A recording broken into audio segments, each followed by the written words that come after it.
Welcome back to Simon and White and the podcast at the nexus of business, media, politics, and Christian White. And joined as always by Mark Simon. Mark, please say hello. Everybody, how are you? And welcome back from Taiwan, Mark. It's good to be back. A little jet lag, but doing okay. Oh, good. Well, while you're gone, a lot happened. As it turns out, Elon Musk has put together the financing package to buy Twitter. A lot has been said and written about this deal, but I think the business part is still unexplored and interesting. First of all, what do you make? Just generally, what do you think motivated Musk to buy this, and was it a good decision on his part? I think the first thing you have to consider with Musk, because I've been thinking about this, is first of all, you're dealing with an incredibly deeply intellectual man. In other words, this is a guy who kind of operates on a plane way above all of us. You know, he was making comments the other week about how there's not enough people in the world. That's a guy who's thinking deep thoughts. You know, that's a guy who's going out there and thinking, hey, there's not enough guys to take care of my lawn. There's not enough guys to take care of this. But that's it. But my point being is like he's always thinking of big things, but not political things. I mean, he's a guy who really thinks of, like, I would say, on a moral basis. In other words, and big scientific issues, putting people in space, not enough people. What's the ramifications for that for society? Twitter is just a natural for him, I think. I almost look at my old boss, Jimmy Lai, and him, the similarities, whereas Jimmy made all his money in garments. He made everything in garment business, retail business. Then he went into media. And why did he go into media? Because that was the next thing that interested him. I'm not sure Musk is going to sell out of Tesla. I don't think that's really part of his plan at this point in time. But here's a guy who basically, and talk about calling a market right. I mean, he sold off during a giant sell-off. Tesla would still be down no matter what. You know, the market's down, NASDAQ's down 19 or 14, whatever, 15% in April. Tesla's down like 19%. And, you know, that's with him taking $8.5 billion out of it. My belief is that essentially he's looking at this thing and he sees something that we don't. And we should be aware that this is a guy, I don't think he's doing this just so he can be king of Twitter. I think he sees a business opportunity here. It is minuscule, not minuscule, but it's quite small compared to Instagram, compared to all the other social media sites.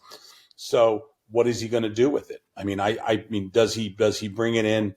There's all types of things he can do. He's talking about having communications like a Signal on there. Maybe he can charge for that. People might pay for that. He's also talking about, I mean, I've seen some references to Dogecoin. We're paying for stuff. That tells me another thing that he might be doing. Maybe he's got so much Dogecoin that he drives Dogecoin up, and that makes up for all of his losses in in Tesla. I think this guy is going someplace with this, and he's looking to innovate in social media in a way that we have not figured these things out yet. And he's just toying with us on the other things. In other words, now he's just having some fun. He's enjoying getting a rise out of the people that he doesn't like anymore. And you know, I just think the fact of the matter is, the final thing I'd make about him, let's remember, he sold all his homes. You know, he's money doesn't motivate this guy. Like, he owned the famous Gene Wilder Willy Wonka house in L.A., which is famous because basically Gene Wilder had carpenters in there for something like 20 years doing all kinds of neat things in the house. But it sits on a giant piece of land. It's not a particularly great house because of what it is. But what did he do? Elon Musk rented it out to Gene Wilder's nephew, you know, to live in it for as long as he can, because he didn't want to be the guy that tears it down. My point being is, I'm not sure when you're worth $240 billion, the morons on CNBC going, well, you know, now he's only worth $220 billion. I don't think that means anything to this guy. And so I think it's going to be fascinating. I think it's going to be really interesting what he does with Twitter. Right. And so he paid 44 billion for a company that has, it's like 5 billion in revenue. Yeah. They paid 8 times revenue. Right. So Twitter's done a horrible job of monetizing the network they have. It's an awful company. It's an awful company. I mean, it's an awful company. And they've got some incredibly high paid executives. And we found out the chief censor over there makes $17 million a year. And what's she complaining about? Oh, she's going to be fired from her job. She's probably got $40 million or $50 million in options at $20 a share. And he's going to make her, you know what I'm saying? He's going to make her $50, $60 million. So she can then go out, retire, go join some NGO and complain about how Elon Musk made her rich. So I don't get it. I don't see the complaints. I do understand the people talking about their very real issue of him being in China. You know, the Chinese may try to pull some stuff, but here's my point: the Chinese pull stuff behind the scenes, like Disney fixes movies, Warner Brothers, somebody fixes Top Gun. You know what I'm saying? They do that on the side. Twitter is real time. What's he going to do that he's not going to get called out by the New York Times and all the left and everybody else? Even the right's going to call him out if he gives it. It's kind of like when they were saying Trump was in the White House. One of the things about Trump in the White House, really nothing corrupt happened. Can you think of anything corrupt happened in the Trump White House until maybe the very end? You know what I'm saying? But the family there's no investigations going on with them because of what happened at the White House, because literally the media had 100 reporters. Every time Trump did something, they looked at it. I still remember watching MSNBC, and they were trying to figure out where the water came from at one of his events, because it was like Trump water or something like that. Remember and they were trying to talk about who paid for the water, and was Trump lining his own pockets with bottled water. I still was like, going, you're kidding me, right? This guy's worth $3 billion. And it turned out, of course, Trump hosted an event and basically just donated, paid for everything. It's like when he hosted some of the foreign leaders at Mar-a-Lago, he just picked up the tab. And, but the thing is like, so I think China could be an issue for him. We'll see. I also wonder if basically, like I said, not sure he's done with Tesla. I can't see that far. I don't have those visions. But I think of Jimmy. I think of my boss, Jimmy. When Jimmy got out of garments, he was done. We never looked back. We made a few investments from time to time on garment companies, but Jimmy never looked back. Was Jimmy pushed somewhat because he sided with the Jimmy had a students gun in to the head. Tiananmen, He had a gun to the head. Yeah. Tesla might have the gun to the head too, but it's a little bit bigger company. Also, the other thing too is, and the point I always make to people is, the Wall Street Journal, the Washington Post, the New York Times are now back in China. The reporters are back in. Are they telling us that they cut a deal to get back in? If they're telling us they cut a deal to get back in, well, that's the pot calling the kettle black with Elon. I'm betting they did not cut a deal to get in. I'm betting that basically the foreign ministries tried to just work this thing out. Mm-hmm. And my belief is that basically not everybody has to cut a deal. Fred Smith from FedEx has never cut a deal. In fairness to the airlines have a lot of things going on. Also, the things that people point to are sometimes ridiculous. Oh my God, Delta Airlines put Taiwan as China. Okay, I mean, let's face it. And then they changed it. I'm sorry that they did that. I think it's the wrong thing to do.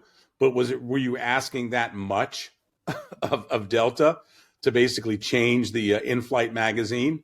You're not asking that much. In other words, I've seen companies. I did business in China for years and years, and when American companies put their foot down and there's a profit motive there, they basically tend to hold their ground. Is Boeing handing them satellite plans? Is Lockheed, when they're selling them, when Lockheed Martin is selling them marine radars for their ships, are we also giving them the stuff that we put on Aegis destroyers? I don't think so. It's just a lot of this. It's almost he's being strung up by the very beast that he's trying to buy. I mean, the amateurs who you see out there speculating on this, it's phenomenal. And also the left hates him. I mean, I'll say one final thing, then we'll move on. The funniest thing I found about Twitter was the one thing that when Elon announced he was buying Twitter, it reminded me of when Trump won. And there was like this primal scream. I thought and the conservatives were all doing the money dance over in the corner, like they thought they had it back. But then you saw also like I can't believe he's doing this, and that it kind of reminded me of that. It's like, oh my God, he's on our sacred ground. And it's like, it's Twitter. Yeah, it's funny to freak out. Well, that's the thing about censorship. It really has to be absolute. One last question for you on Musk. I sort of detest and simultaneously admire big time lefties like Soros or modest lefties like Warren Buffett as people who can divorce their financial life and investment decisions from their politics. Essentially, they're, I don't know, call them amoral, maybe. And I wonder, do you put Musk in that category? This is someone who, is sometimes cast as a libertarian, but No, took a because lot of money in government handouts on electric cars. And as you point out, is doing lots of business in China. no, I think, maybe different sides of the brains. I think Soros certainly is a genius in a lot of things, but quite frankly, Soros's ideas all come from the Nation magazine. Mm-hmm. Buffett's ideas all come from basically the HR department that won't get him in trouble. I've never believed Buffett was Buffett's he's a corporate lefty because it makes him popular with the media. But when you listen to him talk, certainly Charlie Munger is not a lefty. You know what I'm saying? His partner. Buffett's an establishment guy. Musk is, I've watched Musk get high on the Joe Rogan show. I've watched Musk talk. I really think that you're dealing with an intellectual capital here that is unique. I mean, this is a guy. The funniest thing about it, people go, "Oh, can he handle Twitter?" I go, "I don't know." He built an all-electric car, the most successful one ever, and he's putting people into space.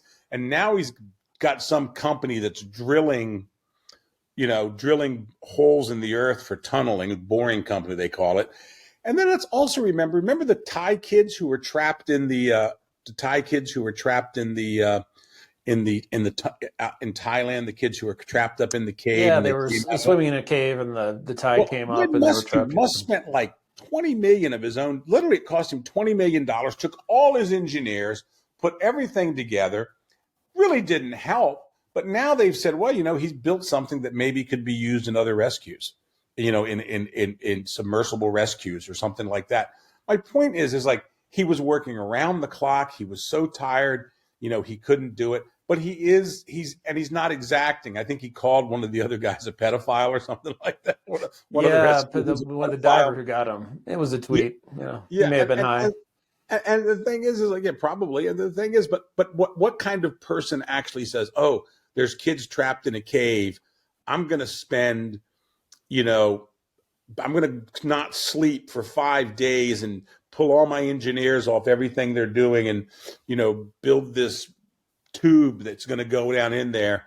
The arrogance is incredible to do that. I mean, you have to think the arrogance is incredible.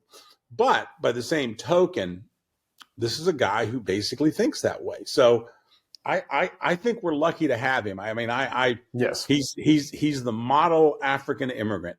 I tell some. Well, and who else could put together $44 billion over the course of a weekend in a deal? I mean, to be able to operate at that level is extremely impressive. And also, this shows that real engineering actually matters. It's not all software and marketing in our over financialized and service oriented economy. He sold 8.57 billion or something, $8.6 billion in stock.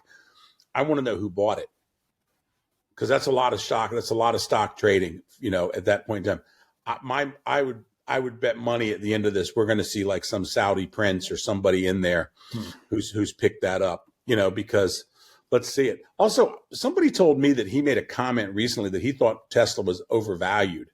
He kind of hinted to that or something to that. Like, it doesn't matter. It's like magic money. In other words, he's looking at it going like, all right, it's now worth $900 a share, $800. I don't give a shit. He didn't care. Right. I still remember one time somebody asked him what his share price was, and he didn't know. He had no idea. It's also refreshing. All right, moving on to another topic. So it was a bad week for the markets, unless you're short. In fact, the market has sold off. NASDAQ is off more in April, with April now being concluded for trading 15%. purposes than any year since 2008. One interesting little corner of this pertains to East Asia. It's the Japanese yen. And so the dollar is appreciated against the yen considerably. Last September, $1 got you 109 yen. That's fairly customary, traditional if you go back a couple of years.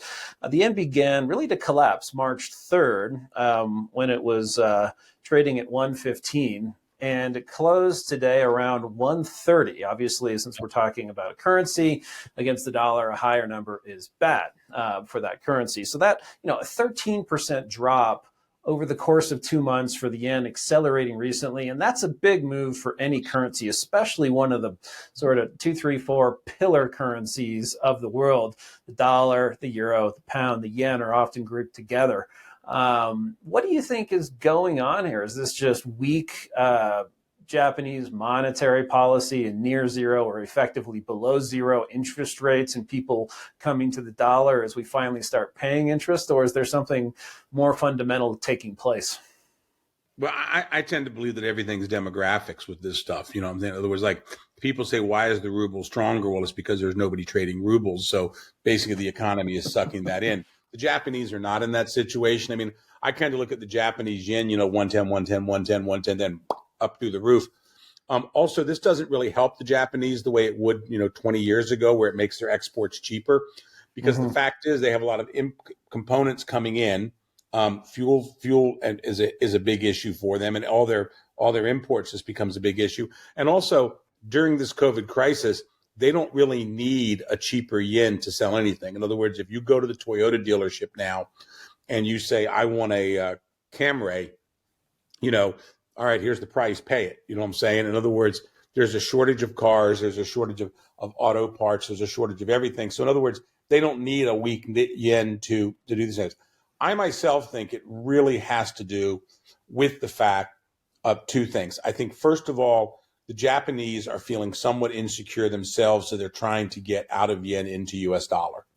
I just feel I talked to a friend the other day, and he said the flows are pretty significant. In other words, they're moving to US dollars. And I think the other thing too is that quite realistically, there is a question about the strength of the Japanese economy going down there. I always bring up demographics. I bore the hell out of everybody with it. I know I do, but every year in China since 2016, we've seen the workforce drop by 4 million people. Well, in Japan, we're not seeing 4 million people, but we're seeing 1.25 million. We're seeing 1 million people just drop out of the workforce there. And so the overall strength of the economy, the overall size of the economy, I'm not sure we'd say it's shrinking, but I'm sure it's stagnant in a lot of ways. I don't see the value that Japan holds for a long-term investor in anything, in property. Okay, if you're in, I know a teeny tiny bit about the Tokyo market, enough to be dangerous. And I know in Tokyo that if you get in a car and you drive, if a piece of property is $1 when you start down right near the Imperial Hotel, and if you drive for 2 hours out, you're going to be a piece of property is going to be 70 cents. And the point being is that the demand is just not there because they don't have the people. So I think long term, and I think also the BOJ has been very, very slack in protecting the yen, and maybe there's somebody there from the old days who's like, oh yeah, yen 130, we like that, we're fine with that. They're not traveling either, so it doesn't bother them. In other words, the Japanese, actually, people forget this. One of the biggest complaints the Japanese have when they have a weak yen is they like to travel a lot. And so when they travel abroad with the yen's weak, they don't get as much for their money. They're basically, from a year and a half ago, they're suffering 30%. Close to 30%. Yeah, I was just in Hawaii, and usually you'll see a healthy number of Japanese. And actually, it's supposed to say this out loud, but usually certainly local shopkeepers would prefer them to mainland Chinese visitors, since they are, yes, they're richer and a little quieter. But yeah, not a one, just because that Japan, even though they say they've reopened to business travelers and have some exemptions to quarantine, you have to jump through a million hoops and file forms with different agencies. So in effect, Japan remains closed to international travel on a reasonable basis, at least until after councilors' elections this summer, it seems. So yeah, it's having an effect. Look, but it's a problem. I mean, if that yen keeps going down are they going to let it go beyond 135? I don't think so. Yeah. And we'll have to see. And the Japanese, their fiscal house is not in order. We all know that. Yep. And the good news is they're going to be spending more on defense, but they tend to buy. I was going to ask you about that. So you're right. So the debt is out of control. We're concerned because we've exceeded French levels of debt. We now have a debt to GDP of about 130% in the United States. That's worse than France. It's worse than Britain, far worse than Germany. But there is one country that's still in worse condition than we are, which is Japan. And it's weird. There's a situation there. I've never fully understood that Japanese invest so much of their money in retirement, I guess, with Japan Post, which is the post office, but also a government bank. And the government can sort of always rely on that as a low interest piggy bank. I may be paraphrasing or getting this completely wrong. Like I said, it's something I've never fully understand why they could go to that level. But if they have low growth, if they have a devaluing currency that's just flashing yellow, if you have these demographics which you described going down, are they going to follow through with these defense increases? Because they've promised to spend more. They've said they're going to buy some offensive, defensive systems, so some conventional missiles that could actually strike China, that could hold China at risk so that they could retaliate if they're attacked with conventional weapons. But do you think they follow through? I think they have to. I think they're in a situation now. China is their demographics are going down, but when you go down from 126 million, it's one thing. If you go down from 1.35 billion, it's another. So the Chinese have a lot more ways to go, and I think the Chinese are aggressive. And I also think the Japanese do not trust us the way they used to. This is not George H. Bush in there and Ronald Reagan in there from the old days. So I really have some severe questions how they could not get away with it. I think the other thing too is, as somebody told me a long time ago, one of the problems with the Japanese is they do tend to spend a lot of money on systems they don't need. Like their quote unquote Navy is a little bit too big. The Japanese Defense Force Navy. I know that sounds odd, but for the manpower they have, they'd be much better off with more airborne systems and they're smaller ships to go out and just, they have to hold ground, they hold it. But the idea that they need some of these larger vessels is ridiculous. But I do tend to believe they are doing it. Like, we have to remember, they're actually moving a lot of equipment down to those small islands north of Taiwan that are 150 miles off Taiwan. And they're loading up equipment down there. I think they see China as a real threat. I mean, somebody showed me a poll, it was about a year ago. No, not even that, maybe 6 months ago, of the Japanese consider the number one threat. North Korea is not in it anymore. It's China, and I don't think that really bothers them too much. Also, I have a real belief about the Japanese financial system. I think they're basically careless with it, and they're careless with their future because essentially they think they're just content with it. It doesn't mean anything to them. It's all paper money. It's all fantasy money to them. That whether that means that or not, we don't know. But I mean, all right, the yen goes to 150. Okay, that's fine. They'll just pay people that. But I really think. I hope that they are serious. I think they're serious about it. I think they're very serious about their defense because of China. They know. I mean, the Chinese really are. I think people over here would be shocked at how aggressive they are up around those islands and things like that. I mean, it's a daily incursions into what is firmly Japanese territory. Daily incursions. Right. Well, and as the Philippines has proven, even if you kiss the Chinese ass, then you still have a problem. You have all these, quote unquote fishing boats that seem to be under the direction of the PLA Navy, that show up in the hundreds and swarm what is your territory. So that's right. And I think the Japanese are going to be very conscious of having problems of fighting that and pushing back against that. I'm just not so sure on their financial house. I don't know how seriously they consider it. I just don't read. I read a little bit about it, not enough, but I don't see somebody there.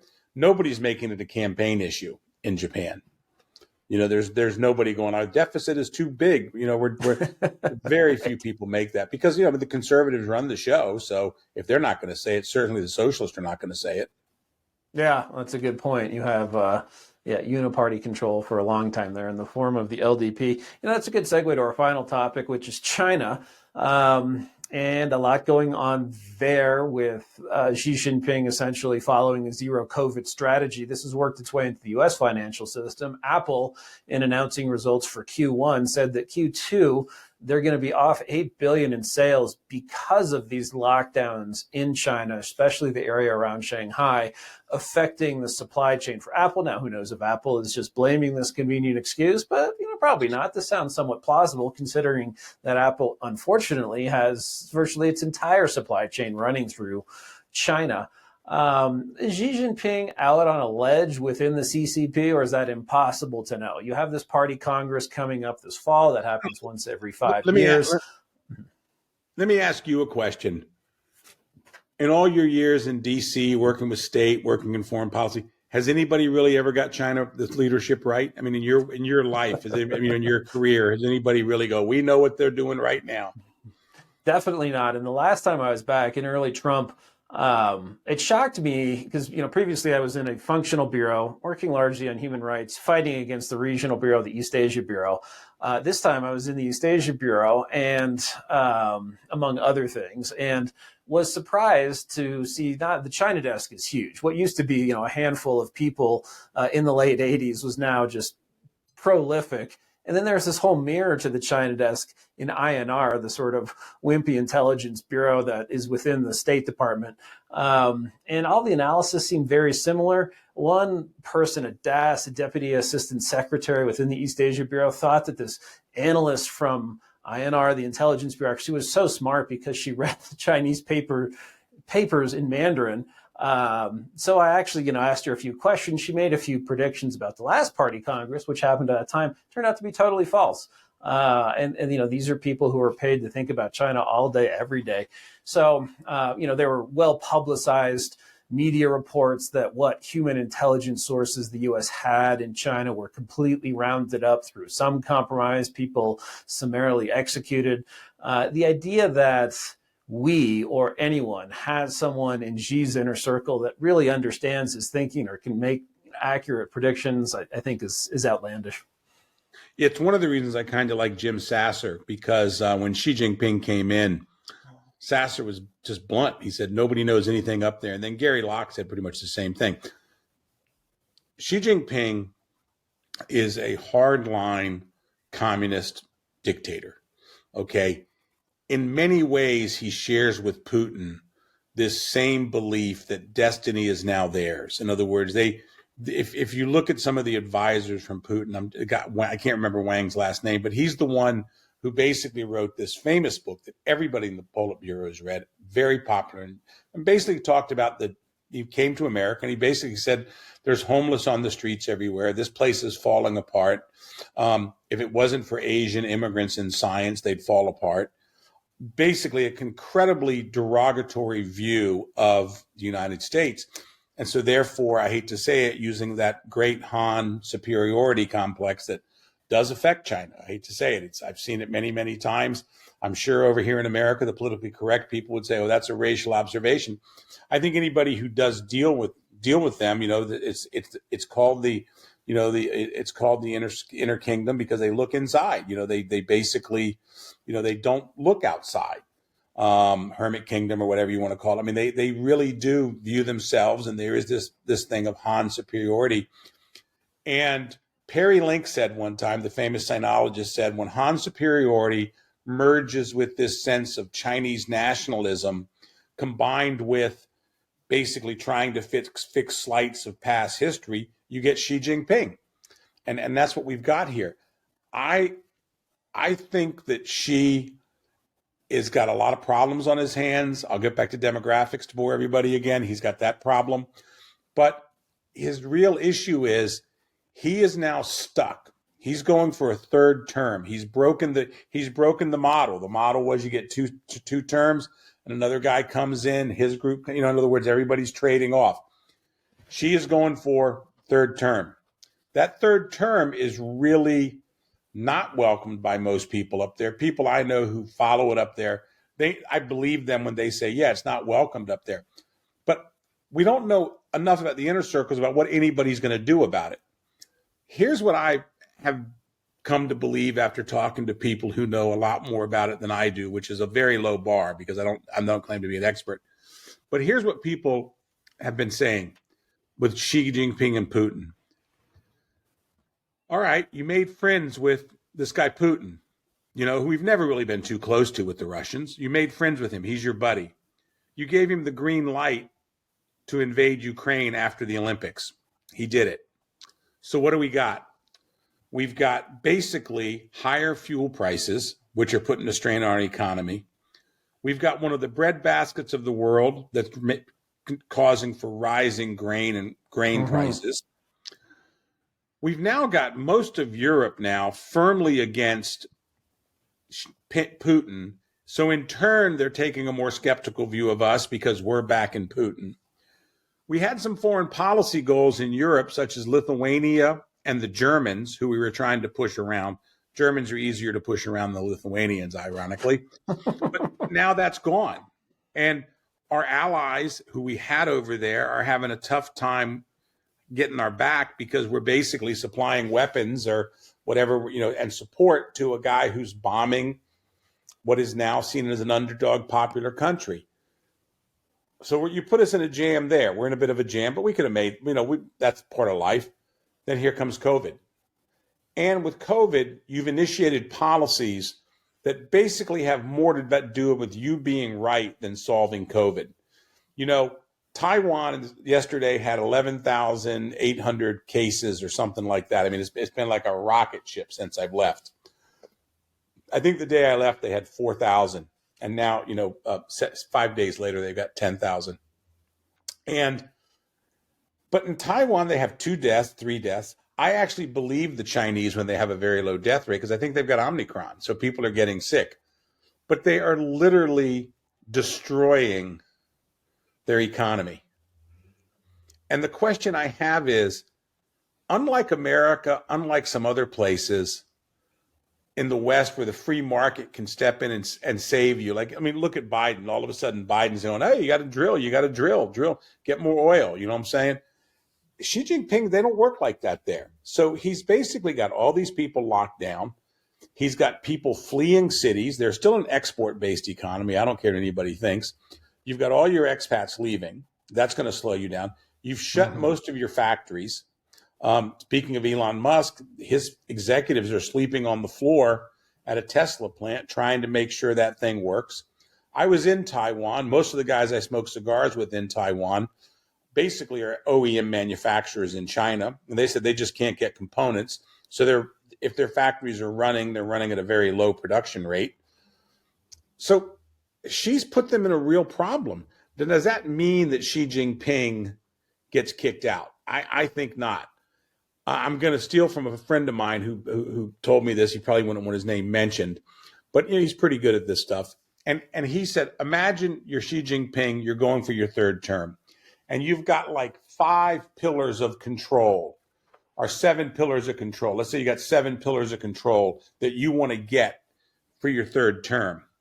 Well, maybe what happens now is he only gets 4 of them because everybody else is saying, really, you're going to have to stay away from this.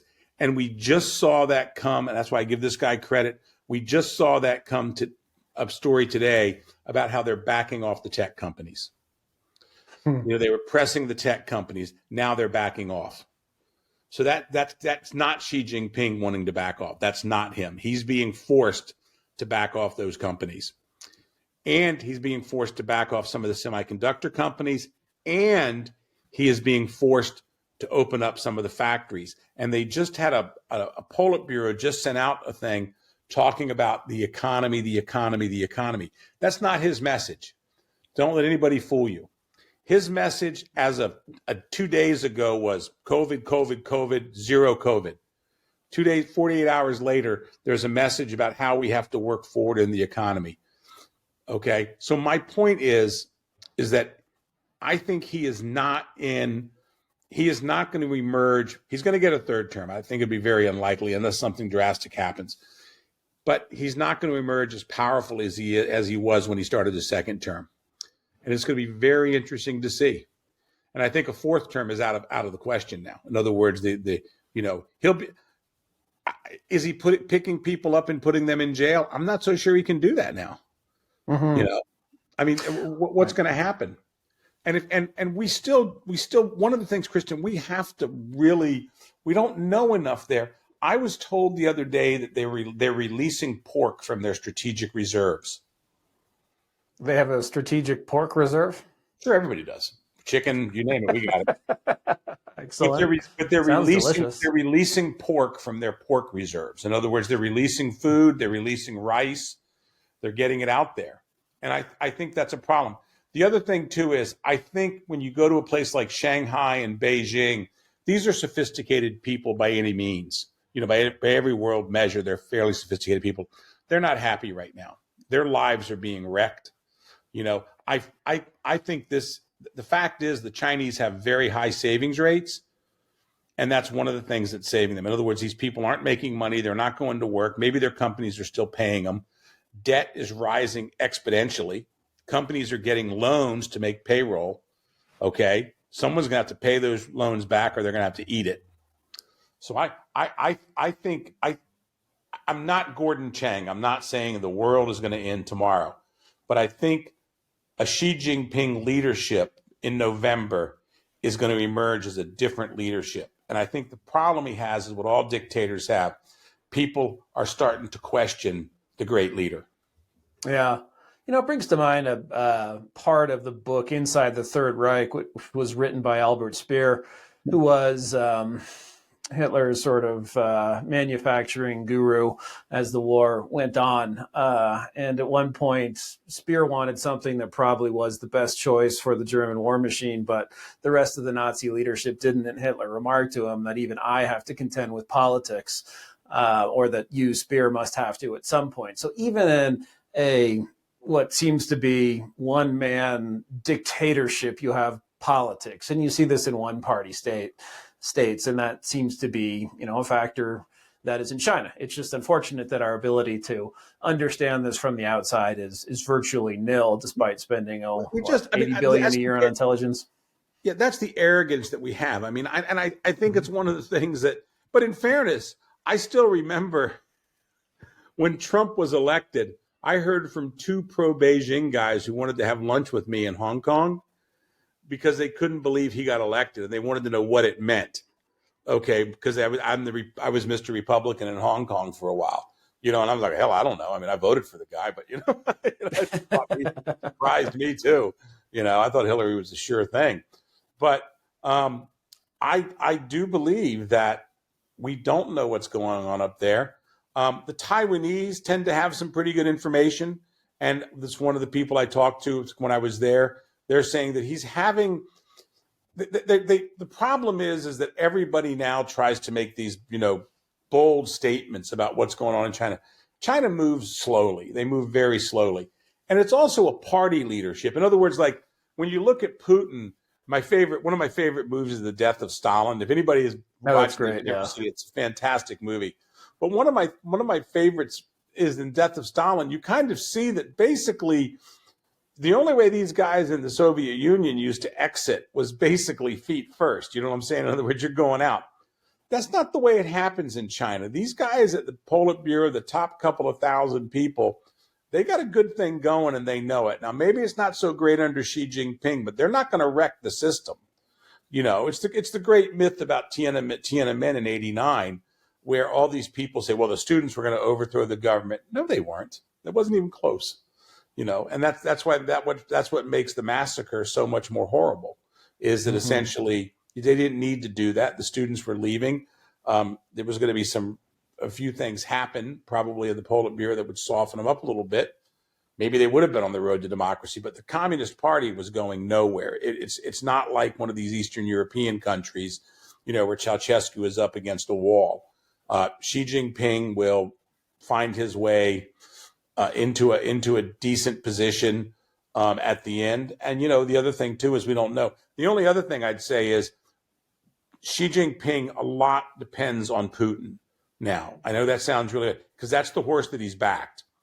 And the Ukrainians are doing a pretty damn good job now. So I myself think the Europeans have to step up. I read your column the other day. I agree with you. The Europeans really need to step up more and more. All of Europe can come up with, I'm happy to sell them $33 billion in weapons. You know what I'm saying? But I think the Europeans should be paying for it. And so that's it. But there's a lot there. There's a lot there that really Xi Jinping is riding on. Because if they keep going to a stalemate, it's like, hey, you backed the wrong guy. You know, Right. you put us in this fight with the West. I have to tell you, it's one of these things. You know, you have these. Remember the tennis player, Ping, whatever her name is, Ping Shaw, Ping Shu, Ping, Yeah. Miss Ping. You The know, she's citizen of still the an issue world. for them. Nobody's seen her, but she's still an issue for them. Oh, She's that one. Yes, the one who was, plausibly sexually assaulted by a Chinese bigwig in the yeah, government, yeah, and yeah. made a remark, and that There's some was interesting hushed up. views on her among the dissident community, by the way. You know, but I mean, you see these people, as I would say, you see, basically, it's just the, every little thing can cause a ruckus. You know, they've lost control of WeChat a few times and Weibo. They've lost control where videos are just going up and going up and going up and going up, and it looks like they're not going to. There's so many of them. Are they going to be able to crack down on that? You know, are they going to be after all the COVID settles? Are they going to go start picking up people? We'll see. They Right. probably will try, but I don't think they'll be able to. And also, what are you going to pick a guy up for? Oh, you passed a video. Don't ever do that again. You know, and hence their other problem too is that a lot of people are leaving China. I mean, Shanghai, the Shanghai airport. I flew from Tokyo over to the U.S. to Newark, and I met two people on the plane who had flown out of China to Japan. You know, connected out of China to Japan, and they said it was a pain in the ass. I met them in the lounge. They said it was a Oh, pain in the that. ass. You Yeah. know, it was, and they weren't a couple. It was two separate guys, and they said I got out. They said I couldn't take it anymore. You know, they were from Shanghai. They said you locked in your room. If you get a travel pass, the embassy, you know, you can get a travel pass and leave because you're an American citizen. And they said I just took it, you know, and Hmm. I got out. But that was all. That was the only two I met. But I'm hearing it more and more. Yeah, not a great place to do business. Now, it seems like 2022 is going to be a turbulent year for a lot of political systems. Our own, the Stay Chinese, the cash. Europeans, the I'm Russians. telling you, I think you're right. Your earlier prediction is correct. We have not seen the end of this market. Um, I know we don't like to talk about Joe Biden here, but you know, I was watching Joe Biden on television the other day, and I'm not talking about the shaking hands with the ghost behind me. Um, you know, The guy ghost of Marilyn Monroe in the White House. Huh? guy can't put together two sentences. You know, Mm. you've got Joe Rogan, who's like the most listened to guy in America, who's openly saying, with no blowback whatsoever now, openly saying he's not all there. You know, the man is not all there. And I think the markets don't know that there's strong American leadership. They're not sure about it. We don't know what's going to happen. You know what I'm saying? As I said earlier, I think you got Susan Rice running domestic policy. I think you got Blinken and Sullivan and Austin. I think Austin's much more involved now than people thought he was, Hmm. running foreign policy. And I'll be honest with you, not super impressed with um, all three. Susan Rice, if I was a big lefty, I'd be very confident of her because I think she's pretty ruthless. But Yeah. but the thing is like, what's going to happen? And are we going to get Kamala Harris? And then Susan Rice will be our Secretary of State. You know, she will be. Well, that'll be an interesting confirmation fight. Although, frankly, the Congress, whether it's run by Republicans or Democrats, seems to rubber stamp lefties who've done, pretty bad things, like, pass We up the chance to get Bin Laden in the case of Susan Rice. the real issue in the U.S. is that we also have. I mean, I'm one of these ones that believes if Biden had a point. We have to be strong at home. We have to have everything here. So we're going to focus and we're going to build back better and all those things. The problem was, as Joe Manchin pointed out, basically, okay, you can build all the roads you want. I'll give you all the money for the infrastructure you want. But no, I'm not giving you $7 billion for CRT and, crazy teachers union stuff and things like that. So the left's not serious either. In other words, Yeah. we really don't have serious people talking about things that are going to move the country forward. And I think the markets reflect that. And I also think the final thought I'll leave you with is demographics. Sorry to bore everybody. I think people need to go out and look in their communities and see everywhere where we need people. I told you that off-color story earlier about a guy who 20 years ago, this guy wouldn't have a job. You know what I'm saying? The guy was mentioning, he wouldn't have a job, but now he's in Portland, Maine, making 80 grand a year, working at a freight forwarding station, because you know what? There's nobody else to do it. And that's changing the way markets work. That's changing the way we work and things like that. New York Times had a really good piece the other day about how, we're seeing unionization of Starbucks shops. Are you kidding me? I think I'm going to become a union organizer. It's for the first time in my life. Maybe I'll go and, actually start going to Starbucks and be like, oh, wouldn't you guys be happier? Do the same for Amazon and Apple workers too. Yeah. My gift to the progressive corporates. By the way, Amazon, the next story with Amazon, and I believe it, and because I dumped Amazon at 3,000, and I'm happy I did.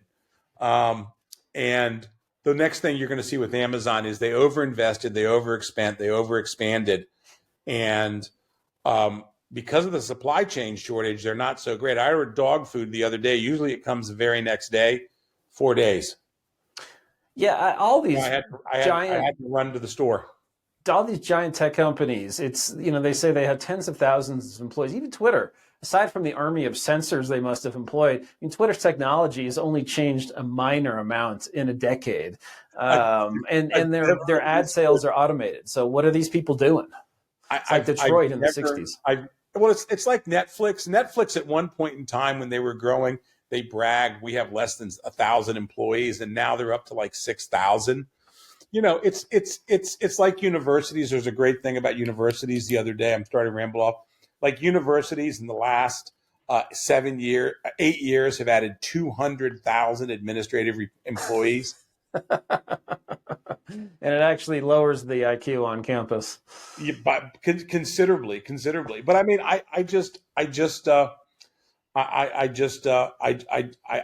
think that, like I say, I think if you're in the market today, I'm not investing a wooden nickel, for the next couple of weeks, because I want to see what's going to happen.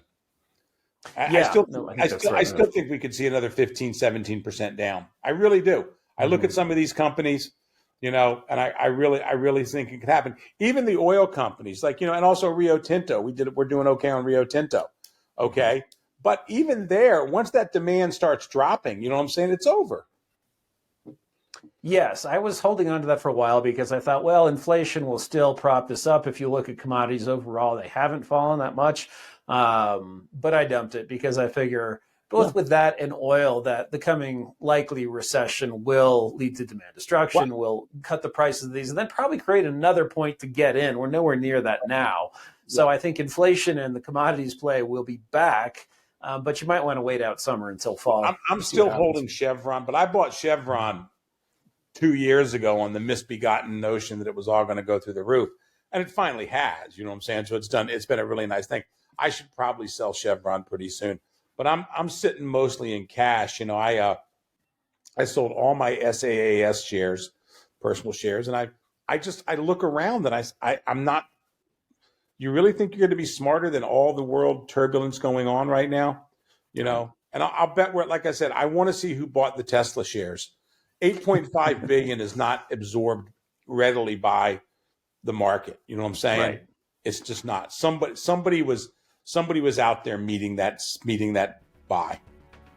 sell. Yep. All right. Well, that's all the time we have for this episode of Simon and Whiten. If you want us to discuss a topic in particular, throw it into the comments on YouTube. We get all of those, and we'd be happy to address a topic in which you have an interest. If you like us, please subscribe, leave us a positive review on Apple, and we'll be back again soon with another episode. Thanks.